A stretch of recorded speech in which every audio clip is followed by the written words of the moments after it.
باللہ من الشیطان الرجیم بسم اللہ الرحمن الرحیم۔ آج اپنے بیان القرآن کی تفسیر کے تسلسل میں ہم اگلی رکوع کا آغاز کریں گے۔ ایک رکوع یہاں پر اختتام پذیر ہو گیا ہے اور ہم نے اس رکوع کے بارے میں بہت ساری باتیں اللہ فضل سے کر لی تھی۔ آج ہم 19ویں تفسیر سے آگے پڑھتے ہیں اور پھر اس پر گفتگو کریں گے۔ وَلَهُمْ عَذَابٌ عَظِيمٌ میں جو عذاب کا لفظ ہے اس کے بارے میں حضرت مولانا صاحب بیان فرماتے ہیں کہ عذاب اس کا مادہ عذب ہے اور ماء عذب شیریں اور عمدہ پانی کو کہتے ہیں۔ قرآن شریف میں ہے ہذا عذب الفرات الفرقان، اور عذاب سخت دکھ کو کہتے ہیں، جس کی وجہ یوں بیان کی جاتی ہے کہ عذب الرجل کے معنی آتے ہیں اس نے کھانا پینا ترک کر دیا۔ گویا تعذیب اصل میں یہ ہے کہ اس کو کھانے پینے نیند سے محروم کیا جائے، اور بعض کے نزدیک تعذیب میں ازالہ عذب ہے، یعنی زندگی کی اچھی چیزوں کو دور کر دینا، جیسے مریض مرض کے دور کر دینے کو کہتے ہیں، عریض تمریض مرض کے دور کر دینے کو کہتے ہیں۔ گو اچھی چیزوں سے محروم ہو جانے کا نام عذاب ہے۔ عذاب کا استعمال قرآن کریم نے ہر ایک سزا یا تکلیف کے پہنچنے پر اس لفظ کو استعمال کیا ہے۔ جہاں ایک باغ والوں کو اپنی محنت کا پھل نہیں ملا، اس کو بھی عذاب کہا۔ کذاب العذاب، دنیا میں جو قوموں پر تباہیاں اور دکھ آتے ہیں ان کو بھی عذاب کہا ہے۔ کسی جرم پر جو سزا دی جاتی ہے اس کو بھی عذاب کہا جاتا ہے۔ وَلَا يَشْهَدُ عَذَابَهُمَا، آخرت کی سزا کو بھی عذاب کہا ہے۔ انسان کا دل جو بدی کے بعد دکھ محسوس کرتا ہے وہ بھی عذاب ہے۔ عذاب اس طرح پڑھا جائے، عذاب عظیم اور عذاب علیم۔ قرآن کریم میں کبھی عذاب کو بلحاظ اس کی ظاہری کیفیت کے عظیم کہا ہے، یعنی بڑا عذاب، اور کبھی بلحاظ اس دکھ کے جو انسان اندر ہی اندر اٹھاتا ہے علیم کہا ہے، یعنی دردناک عذاب۔ اسی مناسبت سے یہاں کفار کے عذاب کو جو بظاہر میں واقع ہونے والا تھا عذاب عظیم کہا ہے، اور آیت میں منافقوں کے عذاب کو عذاب علیم کہا ہے۔ یہاں پر حضرت مولانا صاحب نے عذاب کا جو لفظ قرآن مجید میں جگہ جگہ آیا ہے اس کی تفصیل فرمائی ہے، اور عذاب کے معنی ہمیں یہ ذہن میں رکھنے ہیں کہ ہر اس دکھ یا تکلیف پر عذاب کا لفظ صادر آئے گا کہ جس میں ایک تو انسانوں کو تکلیف ہوتی ہے، یا جو جزا پانی ہوتی ہے جس چیز میں وہ جزا نہیں مل پاتی اس کے برعکس کوئی دوسرا نتیجہ اس سے ہمیں ملتا ہے تو اس کو عذاب کہا جاتا ہے۔ اور عذاب دو معنوں میں زیادہ تر استعمال ہوا ہے، عذاب علیم اور عذاب عظیم، یعنی کہ دونوں لفظ کا استعمال الگ الگ پیرایوں میں ہوا ہے۔ عذاب عظیم کا استعمال کفار کے جو حملہ ور تھے، جو اسلام کو مٹانا چاہتے تھے اور جو اسلام سے دشمنی کر رہے تھے، ان کے متعلق عذاب عظیم آیا ہے۔ اور عذاب علیم منافقین اور اسی طریقے سے جو خدا تعالیٰ کی راہ یا خدا تعالیٰ کے احکام پر عمل نہ کرتے ہوئے جو نتیجہ ملتا ہے اس کے بارے میں عذاب علیم آیا ہے۔ تو یہ عذاب کے معنوں میں، دونوں معنوں میں یہ فرق یہاں پر حضرت مولانا صاحب نے بتایا ہے۔ انشاءاللہ العزیز اس سے ہمیں کیا سیکھنے کو ملتا ہے اور ہم اس سے کیا سمجھ سکتے ہیں اس کے بارے میں ہم آگے اس کا ذکر کریں گے۔ 20ویں تفسیر میں حضرت مولانا صاحب فرماتے ہیں کہ اللہ اور آخرت پر ایمان مسلمان ہونے کے قائم مقام ہے۔ یہاں اللہ اور آخرت پر ایمان لانا مسلمان ہونے کے قائم مقام رکھا ہے،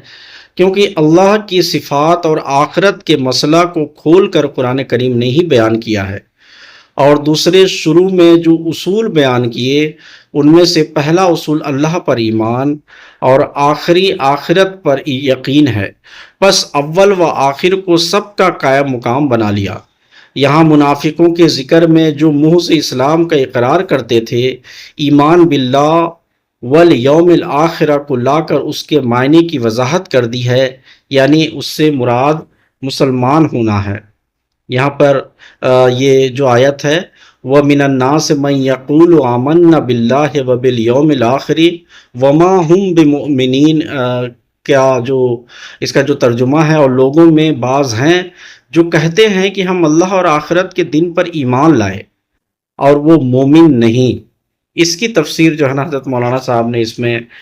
فرمائی ہے، اور آگے بتاتے ہیں کہ پہلے رکوع میں دو گروہوں کا ذکر کیا،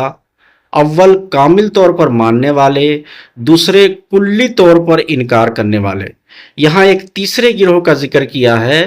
جو منہ سے کہتے ہیں مگر دل سے نہیں مانتے۔ مدینہ میں عبداللہ بن ابی قوم خزرج میں سے ایک بڑا سردار تھا جس کو اہل مدینہ اپنا بادشاہ بنانے والے تھے۔ نبی کریم صلی اللہ علیہ وسلم کی مدینہ میں آمد سے صورت معاملہ بدل گئی، اور سب قوموں نے یہودیوں سمیت حضرت صلی اللہ علیہ وسلم کو سب جھگڑوں کا آخری فیصلہ کرنے والا تسلیم کیا۔ عبداللہ بن ابی کی امیدوں پر پانی پھر گیا۔ اسلام کے اندرونی دشمن، جہاں اور کھلے دشمن اسلام کے پیدا ہوئے، اس نے اپنے ارد گرد ایک چھپا ہوا دشمن اسلام گروہ پیدا کر لیا۔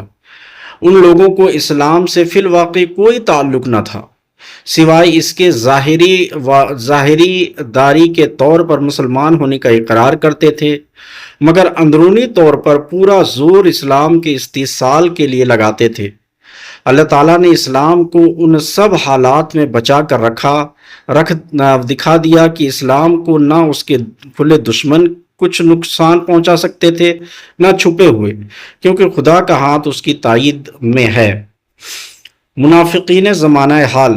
اس زمانہ میں بھی مسلمانوں میں ایک ایسا گروہ ہے جو دشمنان اسلام کے ساتھ مل کر اسلام کو نقصان پہنچانے میں دریغ نہیں کرتے۔ گو بظاہر مسلمان کہلاتے ہیں، ان کے حالات ان منافقین سے جو حضرت صلی اللہ علیہ وسلم کے وقت میں تھے بہت ملتے ہیں، عملی نفاق۔ لیکن ان کے علاوہ بہت سے مسلمان ایسے ہیں جو منہ سے قرآن کریم پر ایمان لانے کا اقرار کرتے ہیں، مگر عمل کے وقت اپنے رسوم اور خواہشات کی پیروی کرتے اور قرآن کو پس پشت ڈالتے ہیں۔ یہ عملی نفاق ہے، اور اسی کا نتیجہ وہ ذلت و دبار ہے جو آج مسلمانوں کے شامل حال ہے۔ یہاں پر حضرت مولانا صاحب نے جو منافقون کی یا منافق کی تفسیر بیان فرمانے شروع کی ہے، اور یہ فرمایا کہ جیسے پہلے رکوع میں بیان کیا تھا دو گروہوں کے بارے میں، ایک تو جو ایمان لاتے ہیں اور ایک جو ایمان نہیں لاتے، اور یہاں تیسرے گروہ کا ذکر فرما رہے ہیں جو منافقین کہلاتے ہیں، یعنی کہ جو ایمان لانے کا ڈھونگ کرتے ہیں لیکن وہ ایمان نہیں لاتے، اور وہ ان کا عمل جو ہے نا اس کی وجہ سے ان چیزوں پر صحیح سے عمل نہیں کر پاتے۔ تو یہ اس گروہ کا ذکر ہے جو عام طور پر اگر ایک شریعت کے لحاظ سے دیکھا جائے، اسلامی شریعت کے لحاظ سے دیکھا جائے، تو حضرت صلی اللہ علیہ وسلم کے زمانے میں ہی یہ گروہ پیدا ہو چکا تھا، اور اس کی وجہ یہ تھی کہ ان کی خواہش تو کچھ الگ تھی، لیکن اس بیچ میں حضرت صلی اللہ علیہ وسلم کا وجود آیا، اور حضرت صلی اللہ علیہ وسلم کی سچائی اور نیکی کو دیکھ کر دیگر قوم بھی، یعنی کہ اس وقت یہودی رہا کرتے تھے، انہوں نے بھی اس چیز کو تسلیم کیا کہ ہمارے جو ذاتی امور ہیں یا ہمارے قومی امور بھی ہیں، ان کا فیصلہ جو ہے نا محمد رسول اللہ صلی اللہ علیہ وسلم کریں گے۔ تو اس چیز کو دیکھ کر ان لوگوں کو بڑا دکھ ہوا جو یہاں جو حضرت صلی اللہ علیہ وسلم مدینہ آئے تھے وہاں پر اپنی سطح جمانا چاہتے تھے، اور لیکن انہوں نے یہ سمجھا کہ ان کے ساتھ رہ لینا ہی مناسب ہے، اور وہ دکھاوے کے طور پر اس چیز میں جو ہے نا داخل ہو گئے، اور منافقانہ جو ہے نا اپنا عمل کے ذریعے سے وہ دکھاتے تھے۔ ان کے بارے میں پوری تفصیل آگے دی گئی ہے۔ یہاں پر ہمیں اس کو ایک دین کے لحاظ سے تو ہم نے سمجھ لیا، دنیاوی لحاظ سے، آپسی تعلقات کے لحاظ سے بھی ہمیں اس کو سمجھنا ہوگا کہ ہماری زندگی میں کئی طرح کے ایسے مسئلے و مسائل ہوتے ہیں، اور ہماری کئی ایسی طرح کی باتیں ہوتی ہیں جن پر ظاہری طور پر بعض لوگ اتفاق رکھتے ہیں، لیکن اندرونی طور پر اس سے وہ نفاق رکھتے ہیں اور اس سے وہ دشمنی رکھتے ہیں، اور وہ یہ چاہتے ہیں، حالانکہ وہ سامنے آ کر اس چیز کا اظہار نہیں کر پاتے، لیکن دل میں یہ چاہتے ہیں کہ یہ جو کہہ رہے ہیں ہم ان کے ساتھ نہیں، بھلے ہی ان کو لگتا ہے کہ ہم ان کے ساتھ ہیں لیکن ہم ان کے ساتھ نہیں ہیں۔ تو یہ ایک انسانوں کو کس طریقے سے ہمیں سمجھنا ہے، اور کس طریقے سے اپنے عام زندگی میں بھی ایک انسان کے طور پر جب ہم اپنی زندگی بسر کرتے ہیں تو ایسے لوگوں کو الگ کر کے ان کی اگر ہمیں اصلاح کی نوبت آتی ہے، اصلاح کر سکتے ہیں تو ہم ان کی اصلاح کریں، یا ان کو ان کے راستے پر جانے دیں اور اپنے راستہ جو ہے نا ان سے الگ کر لیں۔ یہ تلقین قرآن مجید نے آگے اس کی پوری تفصیل بیان فرمائی ہے، جس کا ذکر انشاءاللہ العزیز حضرت مولانا صاحب بڑی تفاصیل سے بیان فرمائیں گے۔ لیکن یہاں پر ہمیں اس چیز کو سمجھ لینا چاہیے کہ منافقین دین کے معاملے میں بھی ہوتے ہیں، منافقین دنیاوی معاملے میں بھی ہوتے ہیں، منافقین ذاتی تعلقات کے معاملے میں بھی ہوتے ہیں۔ تو منافقین کا جو سلسلہ ہے ایک انسانی زندگی میں، چاہے وہ سیاسی طور پر ہو، چاہے وہ تمدنی طور پر ہو، چاہے وہ اخلاقی طور پر ہو، وہ کہیں پیچھے نہیں ہٹتا۔ لیکن اس سے کیسے بچا جا سکتا ہے، اور کیسے ان لوگوں کو اپنے سامنے لا کر ان کے جو عمل ہے، ان کی جو سازشیں ہیں، ان سے کیسے بچا جا سکتا ہے، اس کے بارے میں آگے اللہ تعالیٰ نے جو ہے نا قرآن مجید کی ان آیتوں میں بہت تفصیل سے بیان فرمایا ہے۔ پھر آگے فرماتے ہیں فی قلوبہم مرض فزادہم اللہ مرضا ولہم عذاب علیم بما كانوا یکذبون وَإِذَا قِيلَ لَهُمْ لَا تُفْسِدُوا فِي الْأَرْضِ قَالُوا إِنَّمَا نَحْنُ مُصْلِحُونَ أَلَا إِنَّهُمْ هُمُ الْمُفْسِدُونَ وَلَٰكِن لَّا يَشْعُرُونَ۔ سوائے اپنے آپ کے کسی کو دھوکہ نہیں دیتے اور وہ سمجھتے نہیں۔ ان کے دلوں میں بیماری ہے، سو اللہ نے ان کی بیماری کو بڑھایا اور ان کے لیے دردناک عذاب ہے، اس لیے جھوٹ بولتے تھے۔ اور جب انہیں کہا جاتا ہے کہ زمین میں فساد نہ کرو، کہتے ہیں ہم تو اصلاح کرنے والے ہیں، یقیناً یہ خود ہی فساد کرنے والے ہیں پر سمجھتے نہیں۔ یہاں پر 21 نمبر کی تفسیر حضرت مولانا صاحب 21 نمبر کی تفسیر میں بیان فرماتے ہیں، یخادعون، خدا اس کا مادہ ہے جس کے معنی دھوکہ دینا ہے، یعنی ظاہر کچھ کرنا اور دل میں دوسری بات چھپا رکھنا، اس ارادہ سے کہ دوسرے کو نقصان پہنچائے، اور خادع کسی کو دھوکہ دینے کا کے قصد پر بولا جاتا ہے۔ یہی معنی یہاں مراد ہیں۔ مفاعلہ کا باب بعض وقت صرف ایک کے لیے بھی آتا ہے، جیسے عاقبت اللص میں۔ پس یخادعون اللہ کے معنی ہیں اللہ کو دھوکہ دینے کی کوشش کرتے ہیں۔ یشعرون، شعر بال کو کہتے ہیں اور اس کی جمع اشعار آتی ہے، واشعارها، اور شعر تو کے معنی ہیں ایک چیز کا ایسا دقیق علم حاصل کیا گیا گویا کہ اس کے بالوں تک پہنچ گیا۔ اور شعر بھی اصل میں رقیق کلام کو کہتے ہیں، پس شعور علم سے زیادہ باریک بینی کو چاہتا ہے۔ منافقوں کی دھوکہ بازی، منافقانہ چال سے ان کا مطلب تو یہ تھا کہ مسلمانوں کو دھوکہ دیں، جو گویا خدا کو ہی دھوکہ دینا تھا، یعنی مسلمان ان کو اپنے مددگار اور جامی سمجھیں، مگر حامی سمجھیں، مگر نتیجہ یہ ہوا کہ خود نقصان اٹھایا۔ مسلمانوں کا ان کی شرارتوں سے کچھ نہ بگڑا، یہی اپنے آپ کو دھوکہ دینا تھا۔ یہاں پر ہمیں ایک چیز جو قرآن مجید سمجھاتا ہے، اور سبھی مذاہب کی کتب ہمیں یہ سمجھاتی ہیں، اور لیکن ہم ان چیزوں پر عمل نہ کرتے ہوئے کچھ الگ راستے پر پہنچ جاتے ہیں، جس کی وجہ سے ایک فساد برپا ہوتا ہے، اور وہ صبر ہم اختیار نہیں کر پاتے، جبکہ قرآن مجید نے حضرت صلی اللہ علیہ وسلم کے ذریعے سے ایک تو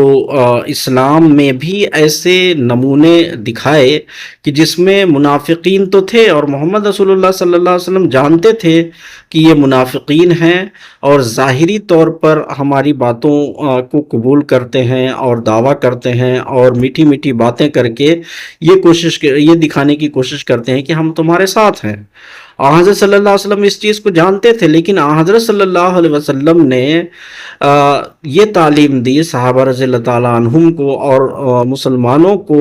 اور انسانوں کو کہ اگر آپ کے سامنے کوئی ایسے لوگ ہوں جو منافقانہ حرکت کر رہے ہوں، تو اس کا فیصلہ یا ان کو سزا دینے کا کام آپ کا بالکل بھی نہیں ہے۔ ان کو ان کے رستے پر چھوڑ دو، ان کے عمل پر چھوڑ دو، ان کا نتیجہ خود خدا تعالیٰ جو ہے نا ان کو عطا کر دے گا۔ تو ہمیں عام زندگی میں بھی اس چیز کو عملی جامہ پہنانا چاہیے کہ اگر ہم نے اپنے نظروں کے سامنے، چاہے وہ دین کے معاملے میں ہو، چاہے وہ دنیا کے معاملے میں ہو، چاہے ہمارے رشتوں کے تعلق میں ہو، کوشش یہ کرنی چاہیے کہ اگر ہم نے کسی منافقانہ حرکت کو دیکھی تو اپنے طرف سے تو ان کی اصلاح کی کوشش میں لگے رہنا چاہیے، اور اس کا نتیجہ خدا تعالیٰ کے اوپر چھوڑ دینا چاہیے۔ کیونکہ اگر کوئی انسان اگر کسی مذہب کے تعلق میں، اخلاق کے تعلق میں، تمدن کے تعلق میں منافقانہ حرکت کرتا ہے، تو وہ گویا کہ بظاہر تو آپ سے منافقانہ حرکت کر رہا ہے، لیکن اس کا جو ہے نا جزا یا سزا دینے والا خدا تعالیٰ ہے، اور خدا تعالیٰ ایسی دیتا چلا آیا ہے۔ اور اس تجربے کو ہم اچھی طریقے سے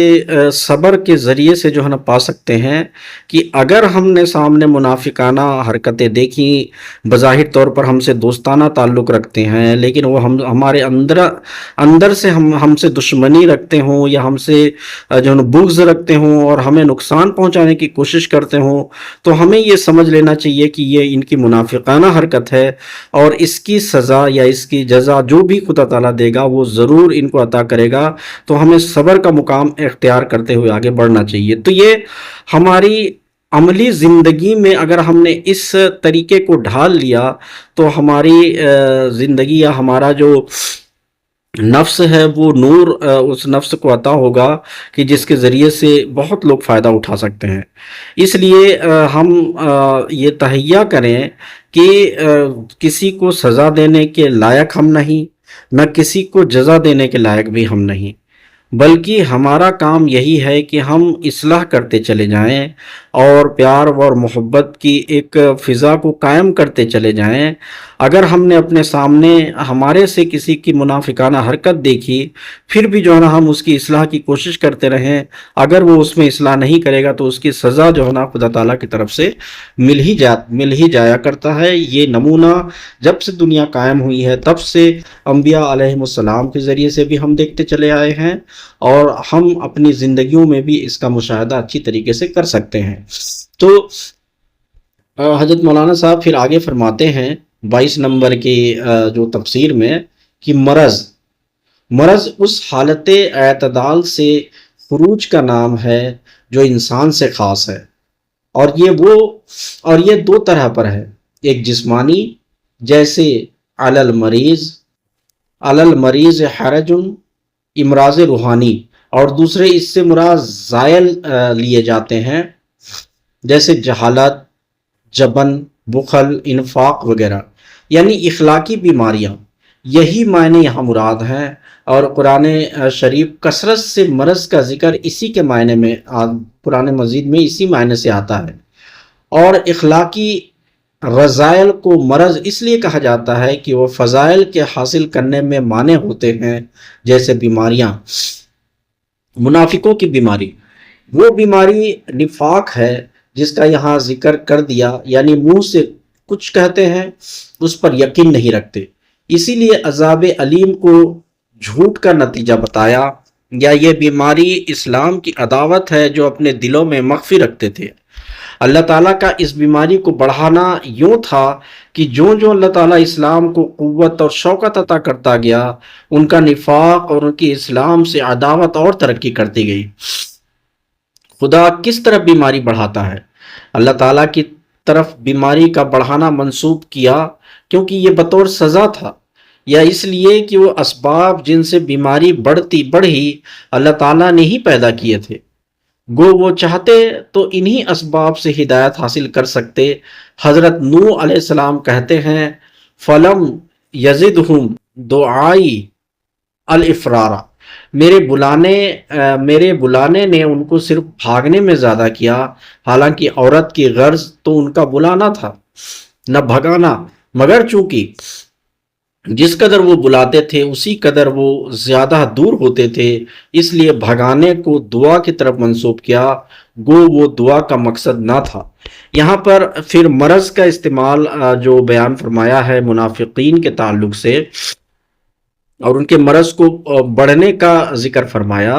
کہ جیسے جیسے ان میں جو مریض جو ہے یا جس کو کہا جاتا ہے کہ بیماری، وہ دو قسم کا یہاں پر بیان فرمایا ہے، ایک تو جسمانی بیماری اور ایک روحانی بیماری۔ روحانی بیماری انسان کے اخلاق کو ختم کر دیتی ہے، اور یہی روحانی بیماری یہاں پر مراد ہے کہ جو بھی منافقانہ حرکتیں کرتے ہیں ان میں یہ بیماری لاحق ہو جاتی ہے، اور وہ اپنے اخلاقی کوالٹیز کو جو ہے نا کھونے لگ جاتے ہیں، اور اس طرح وہ دھیرے دھیرے اپنے آپ ختم ہونے لگ جاتے ہیں۔ تو یہ ایک تنبیہ ہے، اور جو مومنین ہیں، جو صحیح راستے پر چلنے کا تہیہ کرنے والے ہیں، ان کو یہ خدا تعالیٰ نے اس مثال کے ذریعے سے تلقین فرمائی ہے کہ منافقانہ حرکت سے دور ہو جانا، اس بیماری سے دور ہو جانا ہے جو روحانی طور پر انسان کو لاحق ہو جاتی ہے، اور دھیرے دھیرے ایسی بڑھتی چلی جاتی ہے کہ پھر اس کے اخلاق باقی نہیں رہتے، اور وہ اسی کے نتیجے میں وہ سزا پانے کا مستحق ہو جاتا ہے۔ تو ہمیں خود بھی ان چیزوں کی گہرائی میں، ان چیزوں کی جو ہے ایک دم باریکی میں پہنچتے ہوئے اپنے عملی زندگی میں اس چیز کو ڈھالنا چاہیے کہ کہیں ہم سے بھی کوئی ایسی نفاق کی چیزیں کسی بھی تعلق میں تو پیدا نہیں ہو رہی ہیں جو ہماری ان بیماریوں کو اور بڑھانی شروع کر دیں۔ ایک طرف تو ہم ترقی پانا چاہتے ہوں، ایک طرف تو ہم فتح پانا چاہتے ہوں، ایک طرف تو ہم یہ چاہتے ہوں کہ خدا تعالیٰ ہمیں دکھوں اور تکلیفوں سے دور رکھے، اور دوسری طرف اگر ہم اپنے اخلاق میں نفاق کو جگہ دے رہے ہوں کسی بھی تعلق میں، ایسا نہیں ہے کہ صرف اسلام پر ایمان لانے کا دعویٰ کرنا اور پھر اس سے دور ہٹ جانا ہی نفاق ہے، بلکہ اس مثال کے ذریعے سے خدا تعالیٰ نے انسانی اخلاق کو یا انسانیت کو کس طریقے سے ہمیں صحیح طریقے سے صحیح ٹریک پر لانا ہے اس کی تعلیم دی گئی ہے۔ اور اگر ہم مسلمان اس چیز پر عمل کرتے اور اس قرآن مجید کی ان تعلیمات پر گہرائی سے عمل کرنا شروع کر دیں، تو یہ ممکن ہی نہیں کہ اسلام یا مسلمانوں سے یا مومنین سے لوگوں کو جو ہے نا کوئی نفرت پیدا ہو، بلکہ کیونکہ اگر ہم اپنے عملی زندگی میں نفاق کو ہٹا کر ایک محبتانہ، ایک ریئل محبت کا طریق اپنائیں گے تو پھر اس سے جو ہے نا ایک محبت ہی قائم ہوگی۔ بعض دفعہ اچھے لوگوں سے بھی یہ جو باتیں رونما ہو جاتی ہیں یا یہ برتاؤ رونما ہو جاتا ہے کہ بظاہر طور پر تو یہ دعویٰ کریں گے کہ سبھی انسان ہیں اور ہمیں سبھی سے مل جل کر رہنا ہے، اور اس میں جو ہے نا خدا تعالیٰ نے قرآن مجید میں اور حضرت صلی اللہ علیہ وسلم نے اپنی عملی زندگی میں اس کے لیے بہت اچھا نمونہ دکھایا ہے، اور ان باتوں کو بڑے اچھے طریقے سے لوگوں کے سامنے پیش کریں گے، دیگر مذاہب کے سامنے، لیکن جب عملی طور پر دیکھا جائے تو اس میں نفاق پیدا ہو جاتا ہے، اور عملی طور پر وہ ان سے نفاق کی ایسی ادائیں جو ہے نا دکھنی شروع ہو جاتی ہیں، جو یہ بظاہر ظاہر کرتی ہیں کہ انسان جو بول رہا ہے لیکن اس پر جو ہے نا اس کا عمل بالکل نہیں ہے۔ تو ہمیں اس چیز کو گہرائی سے اپنے عملی زندگی میں ڈھالنے کی کوشش کرنی چاہیے کہ ہم وہ نفاق سے، ہر قسم کے نفاق سے دور رہیں، چاہے وہ ہم علم حاصل کر رہے ہوں تو اس جگہ بھی اگر ہم نے نفاق اختیار کیا، جیسے اسٹوڈنٹس ہیں اگر ایک کلاس میں بیٹھے ہوئے ہیں اور بظاہر تو وہ ٹیچر کی باتوں کو سننے کا ناٹک کر رہے ہیں، اور جیسے جیسے ٹیچر سمجھاتے ہیں تو وہ سر ہلا رہے ہیں، لیکن اندرونی طور پر ان چیزوں کو اپنے اندر اخذ کرنے کی بالکل کوشش نہیں ہوتی، بلکہ دکھاوے کے طور پر وہاں پر بیٹھے ہوئے ہیں، تو یہ بھی ایک نفاق ہے جو یہ ظاہر کرتا ہے کہ اس کے نتیجے میں بھی آپ کے اندر کچھ بیماریاں پیدا ہوں گی، وہ بھی روحانی بیماریاں، اخلاقی بیماریاں، جس کے نتیجے میں پھر نقصان ہی پیدا ہوگا، اور اس کے نتیجے میں عذاب علیم کا جو وعدہ دیا گیا ہے، جس کے بارے میں انشاءاللہ العزیز آگے ذکر پڑھیں گے، وہ چیزیں ہم سے ظاہر ہو جائیں گی۔ اور پھر حضرت مولانا صاحب پھر فرماتے ہیں 23 نمبر کی تفسیر میں، یکذبون، کذب صدق کی ضد ہے، یعنی کہ جو سچائی ہے اس کے مخالف ہے کذب، یعنی کہ جھٹلانا، اور صدق کی طرح قول اور فعل دونوں پر بولا جاتا ہے، جھوٹ بول کر انسان کو کبھی راحت نہیں ملتی، جھوٹ منافق کا نشان ہے۔ منافق کی 4 علامتیں حدیث میں لکھی ہیں، ان میں سے سب سے بڑی یہی ہے کہ اذا حدث کذب، کہ جب بات کرتا ہے جھوٹ بولتا ہے۔ مسلمانوں میں اس زمانہ میں یہ بیماری اس زمانہ میں بہت بڑھی ہوئی ہے، باتوں میں جھوٹ بولتے، جھوٹی شہادتیں دیتے اور جھوٹے اقرار کرتے ہیں، حکام کو خوش کرنے کے لیے بھی جھوٹ بول دیتے ہیں۔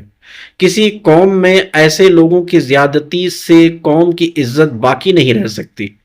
صحابہ کی روایت پر جھوٹ کا احتمال نہیں، ان کے بالمقابل صحابہ رضی اللہ تعالیٰ عنہم کی حالت دیکھو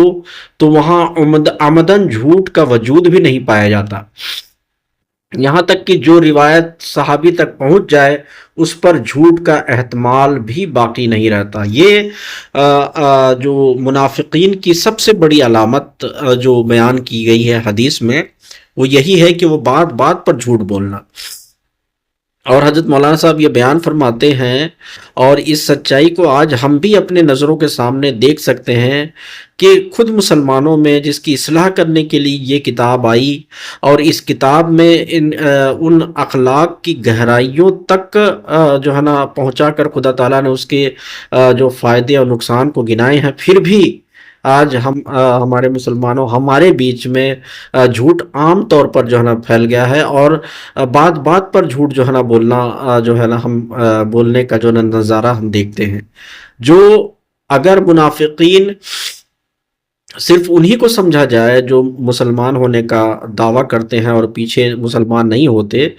تو پھر یہیں پر کہانی ختم ہو جاتی، لیکن قرآن مجید نے منافقین کے اس سلسلے کو آخری حد تک پہنچایا ہے، زندگی کے ہر پیمانے میں اس چیز کی مثال دیتے ہوئے بیان فرمایا ہے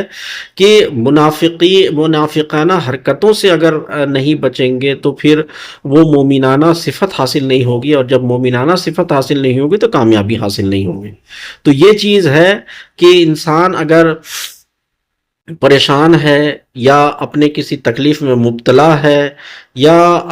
بہت ساری ایسی چیزیں ہیں جس کی وجہ سے اس کو دکھ ہے، تکلیف ہے، تو ان سب کی وجہ منافقانہ حرکتوں کا اپنے اندر پایا جانا بھی ہے۔ ان چیزوں سے بھی ہمیں دور ہونے کی کوشش کرنی چاہیے، اور حدیث نے جو یہ بتایا ہے 4 علامتوں میں سے ایک علامت کہ منافق جب بھی بولتا ہے جھوٹ بولتا ہے، اور اس چیز کو ہر انسان اپنے وجود کو سمجھ سکتا ہے، اور اپنی باتوں کو وہ جان سکتا ہے کہ وہ کن باتوں میں وہ جھوٹ بولتا ہے اور کن باتوں میں نہیں کرتا، اور جن باتوں میں وہ جھوٹ بولتا ہے ان چیزوں سے اس کو کیسے بچنا ہے یہ انسان خود اپنا فیصلہ کر سکتا ہے۔ تو قرآن مجید تو ھدی للمتقین ہے، متقیوں کو ہدایت دینے والی ہے۔ اگر ہم متقین بن کر ہدایت پانا چاہتے ہیں تو ان چیزوں کو اپنانا بہت ضروری ہے، ورنہ ہمیں وہ فتح حاصل نہیں ہو سکتی جس کی بنا پر ہماری پریشانیاں دور ہوتی ہیں، اور جس کے لیے اصل میں انسان اس زندگی میں اپنا عمل کرتا چلا جا رہا ہے۔ تو یہ حضرت مولانا صاحب نے اس چیز کو بڑی اچھی مثال کے ذریعے سے بیان فرمایا ہے، اور انشاءاللہ العزیز ہم 24 نمبر کے جو تفسدو فسادہ کا جو ذکر ہے اور منافقین کے بارے میں اور بھی جو چیزیں بیان کی گئی ہیں، پھر ان کی تفاصیل اور بھی انشاءاللہ ہم عزیز آگے پڑھیں گے۔ آج کے لیے اتنا ہی۔ السلام علیکم ورحمۃ اللہ وبرکاتہ۔